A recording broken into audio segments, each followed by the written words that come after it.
एक समय की बात है, एक गांव में टूनी नाम की गरीब चिड़िया अपने दो बच्चों टुनटुनी और गोलू के साथ रहा करती थी। टूनी अपने परिवार को चलाने के लिए पक्षियों के घरों में काम किया करती थी। ऐसे ही एक दिन जब टूनी के बच्चे स्कूल जाने के लिए तैयार हो रहे थे तो तभी गोलू चिड़ा अपनी माँ से कहता है, माँ, आज हमारे स्कूल में रक्षाबंधन का त्योहार मनाया जाएगा, तो क्लास की कुछ चिड़िया पक्षी मुझे राखी बांधेंगी, तो बदले में मुझे भी उनको गिफ्ट देना होगा ना। इसलिए आप मुझे कुछ पैसे दे दो ताकि मैं उनके लिए कुछ गिफ्ट खरीद लूँ। और हाँ माँ, मैं इस बार अपनी बहन टुनटुनी को राखी पर उसकी मनपसंद वाली डॉल देना चाहता हूँ, जो टुनटुनी कब से मांग रही थी। क्यों टुनटुनी, तुम्हें वही डॉल चाहिए ना? हाँ भैया, आपने बिल्कुल सही कहा, मुझे वही डॉल चाहिए। और माँ, आप मुझे भी थोड़े से पैसे दे दो जिससे मैं राखी खरीद कर अपनी क्लास की पक्षियों को बांध सकूं। और कल राखी है तो मुझे भैया के लिए भी तो राखी खरीदनी होगी ना। अपने बच्चों की बातें सुनकर टूनी कहती है, मुझे माफ कर देना मेरे बच्चों, लेकिन मेरे पास इतने पैसे नहीं है कि मैं तुम लोगों को दे सकूं। और इसलिए बेटा, तुम इस बार लाल धागे से ही अपने भाई को राखी बांध देना, क्योंकि तुम्हारी माँ के पास तुम्हें राखी दिलवाने के पैसे नहीं है। आपको पता है, क्लास में हर कोई अपनी बहन को गिफ्ट देता है, इसलिए मैं कभी भी कुछ नहीं दे पाता और इस वजह से सब लोग मेरा कितना मजाक उड़ाते हैं।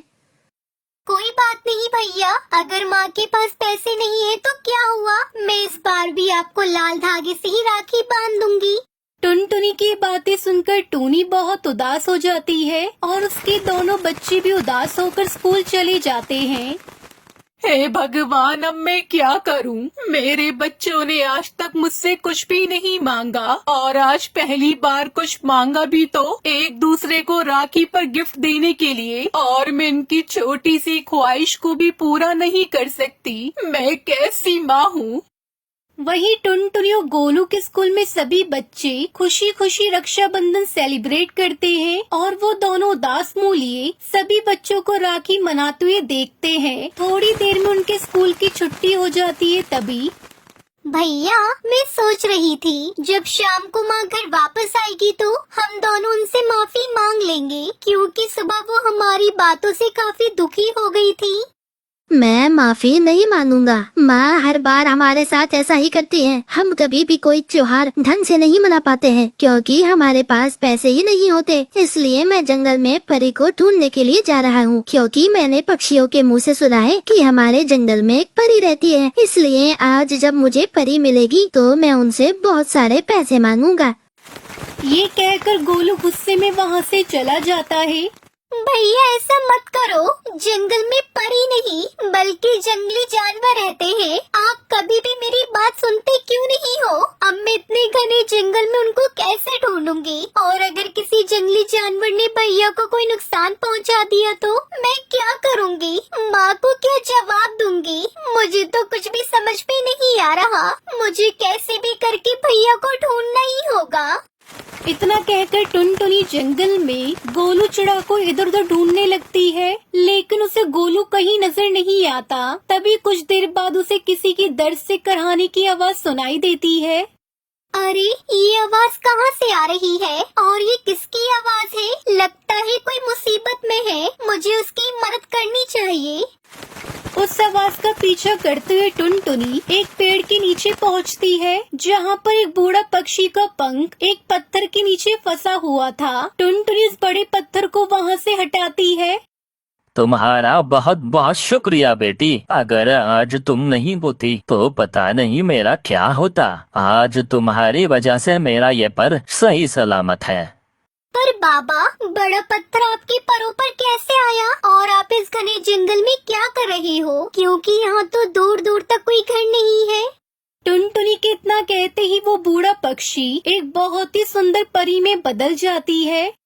मैं इस जंगल की परी हूँ और सदियों से इस जंगल में रहती आ रही हूँ, और अक्सर लोग मुझे इस जंगल में ढूंढते हुए यहाँ आते हैं और उन लोगों को लगता है कि वो लोग मुझे ढूंढ लेंगे और मुझसे जो भी कुछ मांगेंगे वो उन्हें मिल जाएगा। लेकिन मैं यहाँ आने वाले हर एक पक्षी की परीक्षा लेती हूँ। जो मेरी परीक्षा में पास होता है मैं उसकी इच्छाओं को पूरा करती हूँ। लेकिन आज तक तुम्हारे अलावा कोई ऐसा पक्षी मेरे पास नहीं आया जो मेरी इस परीक्षा में पास हो सके। लेकिन तुम एक बहुत ही अच्छी और दयालु पक्षी हो और तुम मेरी परीक्षा में पास हो चुकी हो, इसलिए तुम मुझसे जो भी कुछ मांगना चाहती हो मांग सकती हो। नहीं नहीं परी जी, मैं तो बस यहाँ अपने भैया को ढूंढने आई थी जो कि आपकी तलाश में इस जंगल में आए थे। और आपको पता है कल रक्षाबंधन है और मैं अपने भाई को खोना नहीं चाहती, इसलिए आप बस मुझे मेरे भाई का पता दे दीजिए, मुझे और कुछ नहीं चाहिए। टुनटुनी की ये बातें सुनकर परी बहुत खुश हो जाती है और वो टुनटुनी को एक जादुई राखी देती है। यह कोई मामूली राखी नहीं बल्कि एक जादुई राखी है और तुम इससे अपनी कोई भी इच्छा पूरी करवा सकती हो। यह राखी तुम्हारी सारी इच्छाओं को पूरा करेगी, फिर तुम्हें किसी भी तरह की कोई तकलीफ नहीं होगी। इतना बोलकर परी वहाँ से गायब हो जाती है, जिसके बाद टुनटुनी राखी से कहती है, हे जादुई राखी, मैं चाहती हूँ कि तुम मेरे और मेरे भाई को सही सलामत हमारे घर पहुँचा दो।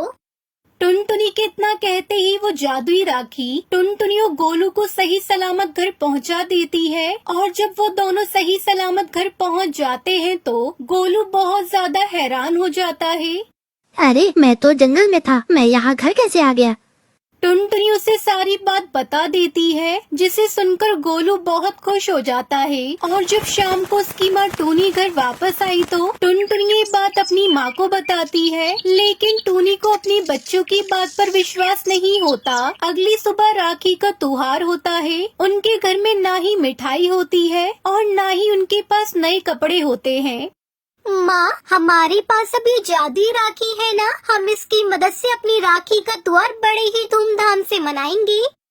इतना कहकर टुनटुनी जादुई राखी से सबके लिए नए कपड़े बहुत सारी मिठाई मांगती है, जिसके बाद वो अपने भाई के पंख पर एक बहुत ही खूबसूरत सी राखी बांधती है। उस जादुई राखी की मदद से एक गरीब परिवार ने खुशी खुशी अपना राखी का त्योहार मनाया।